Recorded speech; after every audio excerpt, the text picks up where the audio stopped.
Ever feel like you're wasting like precious minutes, just scrolling through your phone Yeah. or waiting for that coffee to brew? Oh, totally. We'll get ready to transform those idle moments into language learning gold. All right. We're diving into an article called Learn English in Your Free Time. Transform idle moments into language mastery. Okay. And trust me, it's packed with surprisingly fun and effective tips. Some of them I was like, really? That works. Oh, yeah. Yeah. I'm intrigued. What's so intriguing about this approach is that it taps into the power of consistency. Right. We often think we need these huge chunks of time to make progress with a language. Yeah. But this article highlights how even those little snippets throughout the day can add up. They do. Yeah. It's really cool. It's almost like a secret weapon, right? It is. And speaking of secrets, the article starts off with a tip that feels almost sneaky. Yeah. Using entertainment as a learning tool. Oh, interesting. We're talking binge watching your favorite shows, but with a twist. What do you think it could be? I don't know. Watching it with other people. Ooh, that's a good one, but no. Okay. The article suggests watching shows or movies you already enjoy. Okay. But this time, Yeah. turn on those English subtitles. Oh, subtitles. Yeah. What happens is your brain starts connecting the spoken words with the written text. Right. And it's surprisingly effective. It's really cool how that works. And here's where it gets really cool. Have you ever found yourself understanding a joke in English before you even read the subtitles? Oh, yeah. That's a sign that your brain is starting to process the language subconsciously. Wow. It's like your brain is secretly learning while you're just enjoying the show. That's amazing. That's the power of consistent exposure. Yeah. It's pretty cool, huh? Yeah. It's like you're tricking your brain into learning. You are. It's a fantastic way to immerse yourself without it feeling like a chore. Right. And if you think about it, we all have those shows we rewatch over and over. Oh, Why not turn those comfort watches into language learning opportunities? that's such a good idea. And let's not forget about music. Oh, of course. We all have those catchy tunes we can't get out of our heads. The article suggests using music to boost your vocabulary and pronunciation. Makes sense. Plus, who doesn't love belting out their favorite songs in English? Oh, I do that all the time. What's fascinating about music is how the melodies and rhythms help imprint those words and phrases in your memory. Yeah. Think about how many times have you found yourself singing a song in a language you barely know? Oh, all the time. It's the power of music. Yeah, it's like it bypasses the thinking part of your brain It really does. and just goes straight to the memory. Okay, I have to confess, sometimes I catch myself singing along to songs in English, even though I don't understand all the words. Oh, me too.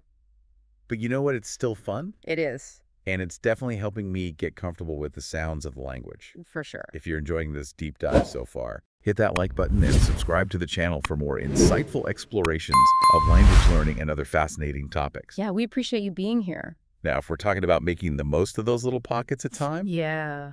we have to talk about language learning apps. Oh, the apps. Yeah. These apps like Duolingo or Babbel have become incredibly popular. And for good reason. Right. They've taken something that used to feel like studying and turned it into something that feels like playing a game. I love that. Exactly. I love that they break down learning into these bite-sized chunks.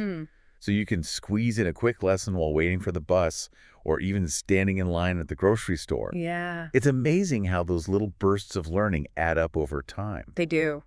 And what's really clever is how these apps use gamification to keep you motivated. Yeah. You earn points, level up, It's so addictive. and even compete with friends, all while learning a new language. Yeah, exactly. It's so much more engaging than traditional methods. Right. Speaking of engaging, the article also mentions word-of-the-day apps. Oh, yeah. Have you ever tried one of those? I have. It's such a simple concept, but it's a great way to expand your vocabulary organically. Totally. I'm a big fan of those. It's like a little surprise every day. Yeah.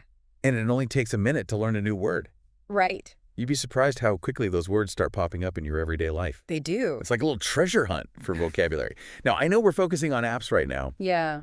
but this reminds me of something else the article mentioned. The power of podcasts and audiobooks. Oh, yeah, for sure. I personally love how they help me get used to different accents and speeds of spoken English. Yeah. That's such a crucial aspect of language learning. And what's fantastic about podcasts and audiobooks is that you can Listen to them while doing other things like commuting, Right. exercising, or even doing chores. Yeah, multitasking. Like multitasking for your brain. I totally agree. I've even started listening to podcasts in English while I cook dinner. Oh, nice. It's amazing how much you can absorb without even realizing you're learning. Right.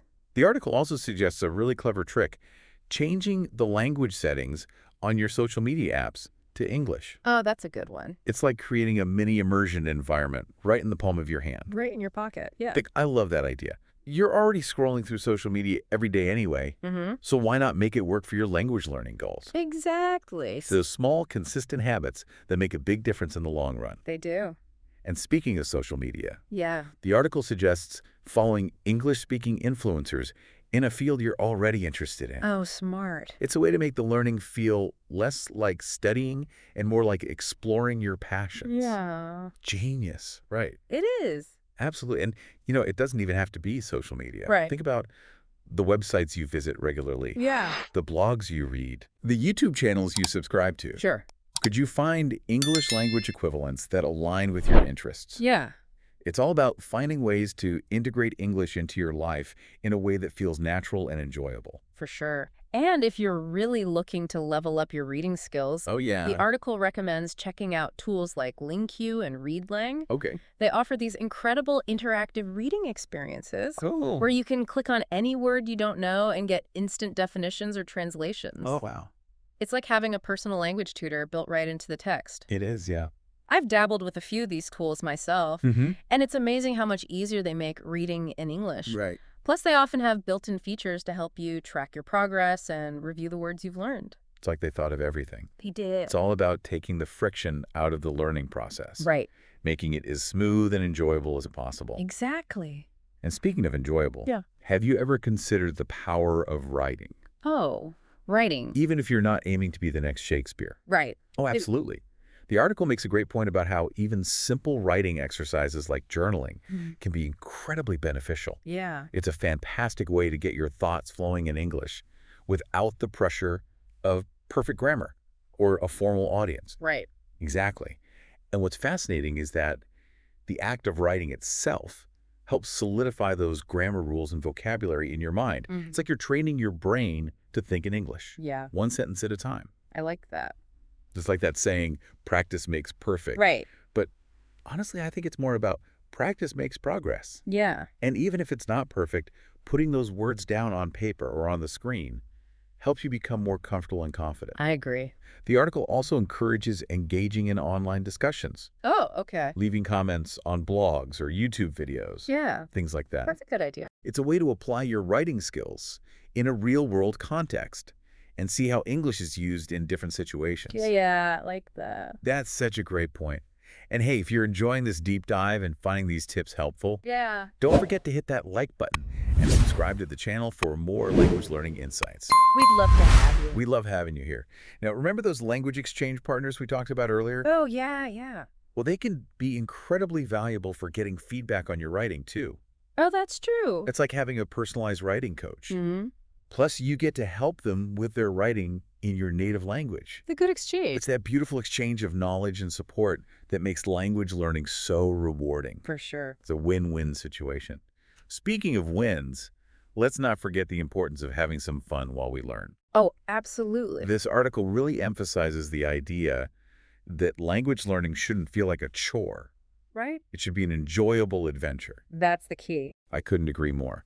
And one way to inject some fun into the process is through word games and playful challenges. Oh, fun. Things like Scrabble, Oh, yeah. crossword puzzles, Mm-hmm. even those addictive online word games. Right.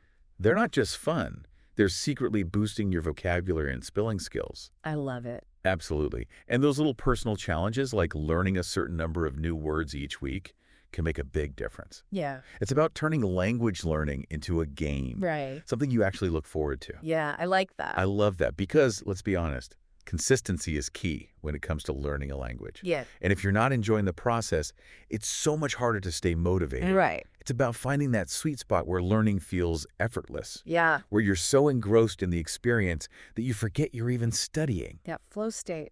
Now, speaking of experiences, the article brings up a topic that's near and dear to my heart: cultural immersion. Oh, I love cultural immersion. Oh, I love cultural immersion. I was hoping we'd get to this. I'm a firm believer that language is so much more than just words and grammar. Right. It's a window into a whole new way of thinking and experiencing the world. Exactly. And the article suggests exploring English-speaking cultures through activities like cooking Oh, fine. and learning about traditions and holidays. It's a way to bring the language to life and connect with its richness and diversity.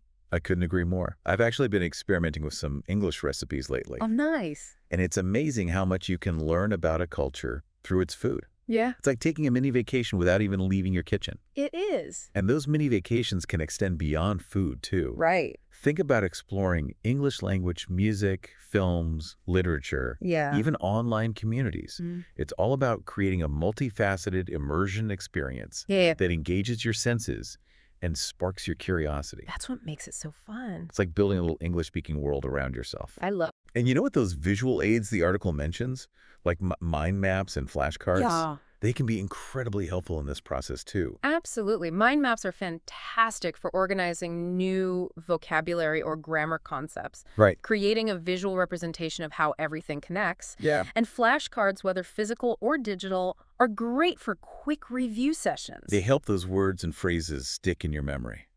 I actually keep a stack of flashcards in my bag so I can sneak in a few minutes of review whenever I have a spare moment. That's a good idea.